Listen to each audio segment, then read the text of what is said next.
여러분 안녕하십니까? 이충건 방송의 이충건입니다. 오늘은 정부의 2022년 경제정책 방향의 내용을 살펴보고 그에 따른 비판적 검토와 개선 방향에 대해서 말씀을 드리겠습니다. 방송에 앞서 아직 이충건 방송의 구독자가 아닌 분은 동영상 아래 구독과 좋아요를 눌러주시기 바랍니다. 방송 제작에 큰 힘이 됩니다. 홍남기 경제부총리는 12월 20일 오후 정부 서울청사에서 코로나19로부터의 완전한 회복을 목표로 하는 2022년 경제정책 방향을 발표했습니다. 코로나19를 겪으며 극도로 피폐해진 민생을 회복시키고 크게 악화한 경제 상황도 정상화하겠다는 내용입니다. 이번에 발표한 2022년 경제정책 방향은 크게 두 개 분야 5가지 부문으로 나누어 제시했습니다.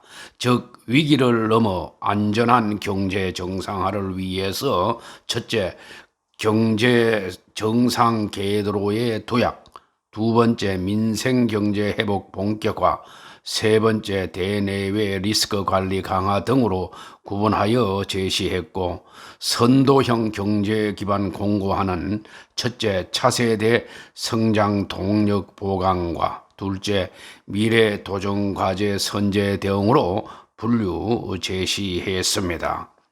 여기서 대내외 리스크 관리 강화 분야에서는 가계부채 및 한계기업 연착륙 지원은 있지만은 국가 부채 급증에 대한 언급은 없었습니다. 또 차세대 성장 동력 보강을 위해서 빅3 유망 신산업과 데이터, 네트워크, AI 등 DNA 인프라 기반을 육성하고 포스트 신산업으로 클라우드, 블록체인, 메타버스 등 디지털 신기술 산업을 육성한다고 했습니다. 또 탄소 중립 본격 이행을 통해서 우리 경제의 친환경, 저탄소 전환을 가속화하고 2022년 즉 탄소 중립 목표 이행 원년을 맞아서 후속 조치를 본격 시행한다고 했습니다. 문 정부가 일방적으로 포기한 원자력 산업의 발전에 대해서는 언급이 없었습니다. 이번 발표에서 경제 정상화와 민생 경제 회복 등은 2021년 경제 정책 방향에 포함된 빠르고 강한 경제 회복 등의 내용과 크게 달라지지 않은 것으로 사실상 재탕이라는 평가를 받고 있습니다. 재정의 지속 가능성과 효과성 제고를 위해서 재정 지출 재구조와 협업 예산 고도화, 국민 참여 예산 등 3대 재정 혁신을 추진한다고 했지만은 문정부 4년간 재정 건전성을 크게 악화시켜 왔습니다. 주요 정책도 올해 1년간 한시적으로 시행하려던 것을 내년까지 연장하는 것이 많았습니다. 대표적인 것이 카드 사용을 늘리는 데 따른 추가 공제입니다. 작년과 마찬가지로 올해보다 5% 이상 더 사용하면 초과분의 10%를 공제해 준다는 것입니다. 올해 6월 열렸던 대한민국 동행 세일은 5월로 앞당기고 이 기간을 상생 소비의 달로 확대하는 정도로 수정했습니다. 정부가 최근 발표한 2022년 경제정책 방향 자료를 보려고 기재부 홈페이지에 들어가 보니 문재인 정부 경제 분야 36대 성과라고 하는 233페이지에 달하는 파일도 첨부되어 있었습니다. 문재인 정부 5년 동안 성장과 분배, 혁신과 포용 등 경제 정책의 다방면에 걸쳐 두 마리 토끼를 잡았고 거시경제, 혁신성장, 포용성장, 구조전환 4대 분야에서 36대 성과를 이루어냈다는 게 주요 내용이었습니다. 특히 36대 성과 중에 7번째로 재정 건전성 유지를 꼽았고 33번째로 강력한 분권으로 지방재정 자립 추진 등을 꼽은 것을 보고 더 이상 보지 않았습니다. 자화자찬을 해도 너무 심하다는 생각이 들었기 때문입니다. 물론 과거에도 정부가 막바지에 경제 성과를 포장하는 통계 숫자를 나열하고는 했습니다. 그래도 이 정도로 왜곡해서 홍보하는 정부는 없었습니다.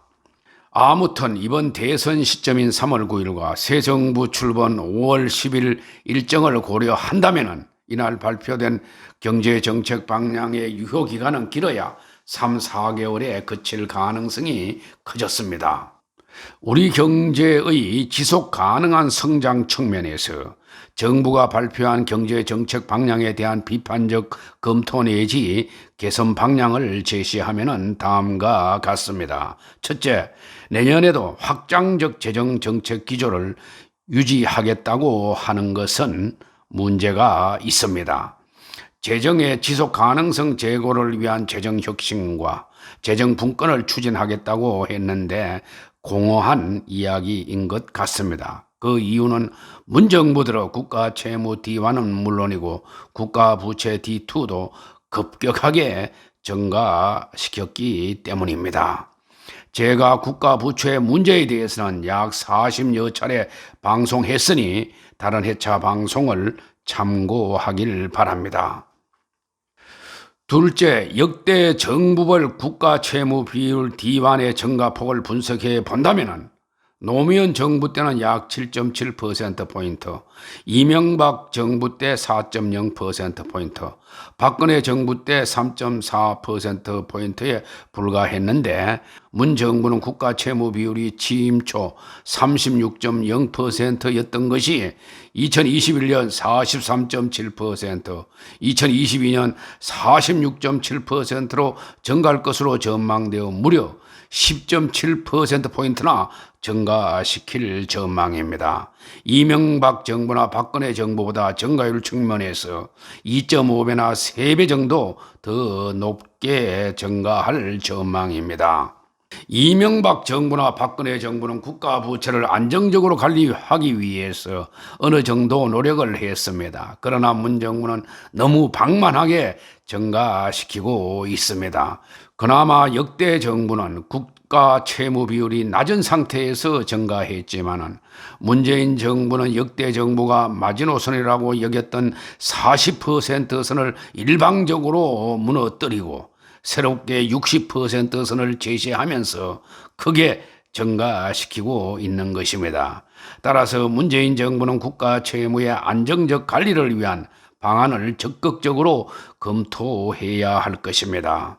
셋째, 일자리 확대를 위해서 공무원의 일자리 수를 상당히 많이 증가시켰는데 즉시 중단해야 한다고 봅니다.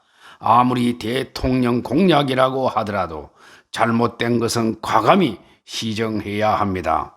문재인 정부 5년 동안 중앙정부 국가공무원 인건비 예산이 20% 넘게 증가한 것으로 나타났습니다. 또 지난해 주민등록 인구가 사상 처음으로 감소하여 인구 절벽이 현실화하고 있는데도 문재인 정부가 중앙정부 기준 공무원 수를 11만 명가량 늘렸다고 합니다. 이번 발표에도 내년 정부와 공공기관 국가직 공무원 공개 채용 75% 이상을 3, 4분기까지 뽑겠다고 했습니다. 인구는 감소하는데 공무원 정원을 증가시키는 것은 국가 재정을 악화시키고 국가 채무만 급증시킬 뿐입니다. 이는 아르헨티나, 그리스, 베네수엘라와 같은 망국으로 가는 길입니다. 넷째, 공정경제 3법 제정으로 다중대표 소송제 도입과 부당 공동행위에 대한 과징금 정액 등 기업 옥죄기 법률안이 많이 제정되었는데 이보다도 기업하기 좋은 나라를 위한 제도적 장치와 정책 강화가 필요합니다.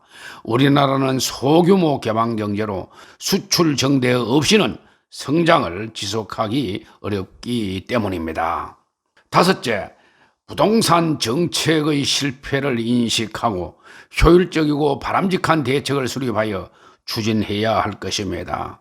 대부분의 전문가는 수요 억제 일변도의 부동산 정책과 임대차 보호법 등이 시장을 왜곡시킬 결과라고 하는데 정부는 이를 외면하고 있습니다. 부동산 문제의 근본적 해결을 위해서는 수도권의 경제력 집중을 완화하고 수도권의 주택 공급량을 확대하면서 임대 사업자에 대한 특혜를 점차적으로 크게 줄이고 다주택자에 대한 세금을 점진적으로 강화해 나가야 합니다.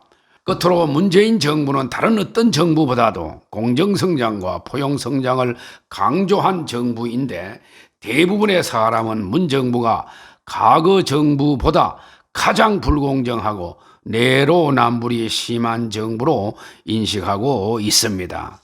또한 국민 간 분열이 어느 때보다도 심한데 이를 통합하려고 하는 노력이 보이지 않습니다. 이에 대한 깊은 반성과 시정이 필요하다고 하겠습니다. 오늘 방송은 여기서 마치겠습니다. 제 영상을 시청해 주셔서 고맙습니다.